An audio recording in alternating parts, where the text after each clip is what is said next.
King's Dominion is about to get a new coaster. Either one of the best roller coasters in its history, or the coaster that will lead to its demise. I'm gonna explain everything I figured out about King's Dominion's next coaster, and you don't want to miss it. King's Dominion is a fabulous park located in Doswell, Virginia. The park is operated by Cedar and has received pretty spot investments over the last decade. And by spotty, I mean only one coaster in the 2010 decade. That's 10 full years and just one coaster. It was a good coaster, but it was a $10 million RMC. I mean, that's awesome. But the park used to have it a lot better than that. Intimidator 305 came 2 years after a massive B&M, and it cost a whopping $25 million. A park that got a B&M 2 years apart from an Intimate Giga shouldn't have to wait 8 full years for a $10 million RMC.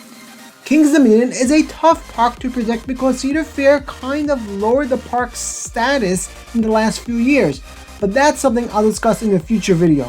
King's Dominion is now getting a 4D free spin Tumbly for 2022, but it's not your typical $7 to $10 million free spin. It's a mini version of the tradition free spin. Really, Cedar Fair? Come on! Well, at least it looks like it'll have a solid theming. King's Dominion needs a new coaster desperately, and especially since they removed Volcano a few years ago, which was the park's icon. This is why I think the next coaster they get after Tumbly will make or break this park. If Cedar Fair installs something crazy, the park will get back on the right track and maybe once again become the park it once was. Or Cedar Fair can give them another cheap mini clone coaster to replace Volcano, in which case the park will probably become like the other sad Cedar Fair parks. I'm looking at you, Dorney Park. Let's look at King's Dominion's current lineup to see what coaster options would fit in the park. The park has 12 coasters, soon to be 13, with 7 of the 12 being major coasters. I'd say they have enough wooden coasters for now with Racer and Grizzly and the family coaster Woodstock Express, though none of their Woodies are anything crazy, with the tallest one standing at 87 feet. King's Dominion also has Flight of Fear, which is an indoor premier rides launch coaster, and they also have a B&M Floorless with Dominator. Anaconda is an old arrow looper, and I wouldn't expect it to last too much longer. Then of course there's the park's 2 major coasters, Twisted Timbers, an RMC, and I-305, the world-class Intimate Giga coaster, known by coaster enthusiasts as one of the best coasters to exist today. King's Dominion in no way has a bad lineup of coasters, and they have a solid amount too, but after the top few, the rest are kinda Volcano was one of the park's best coasters, and King's Dominion really needs to replace it with something good, like really good. Cedar Fair loves working with B&M, and this park only has one coaster from them. Right away, you know this park can use a B&M as they only have one, and it's a Floorless. A hyper coaster would be a great addition to the park, but Busch Gardens Williamsburg down the road has had one for years now, so that wouldn't really do well for the park. The same goes for the dive model. BGW already has a dive coaster, Griffin, so getting one wouldn't be the smartest addition. BGW also has an invert from B&M, so King's Dominion really doesn't have too many options. Either get a model that BGW doesn't have, or get one that they do have and make it much better. The B&M Wing Coaster will be a good addition, and King's Dominion was rumored to get one, but they were gonna have to make it small, and it seems they scrapped the project for now. A B&M Wing would be absolutely awesome, but I don't think it's a standout attraction the park needs to replace Volcano and rival Busch Gardens. Then I thought about a launch wing like Thunderbird at Holiday World, and that got me thinking even more.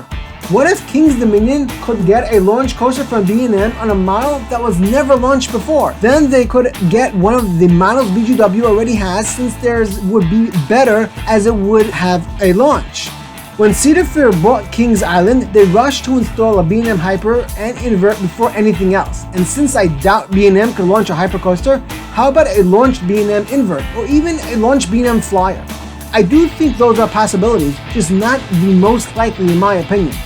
A coaster they would be a great investment to King's Dominion, in my opinion, would be a B&M Giga. I know they already have a Giga, but if they got a B&M Giga on top of I-305, I don't think anyone would complain. Plus, Hershey Park did the exact thing. They weren't happy with their Intimate Hyper Skyrush, so they got a B&M Hyper just a few years later. A B&M Giga would do wonders for King's Dominion, but I doubt Cedar Fair would want to pour $30+ million on a single coaster at this park.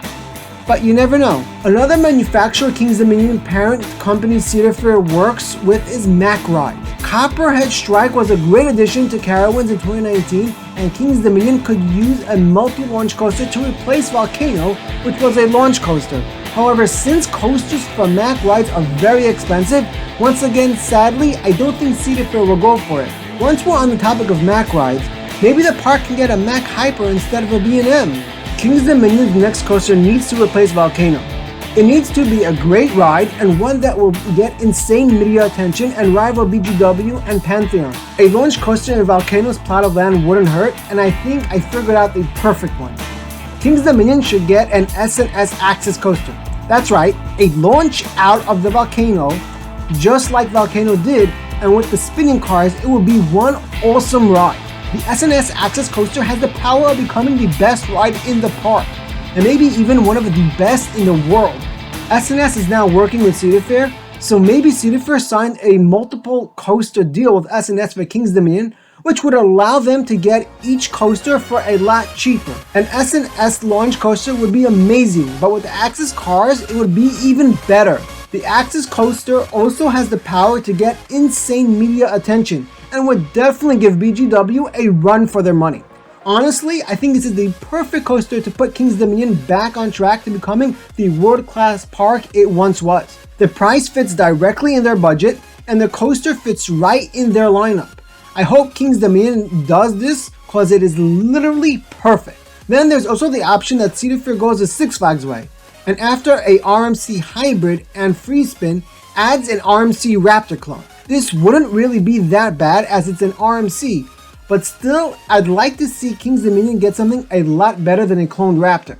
Maybe a larger Raptor or T-Rex. Who knows? I asked you guys what coaster you think the park should get next, and majority of you voted for the RMC Raptor. This isn't that far-fetched and would actually be kinda smart.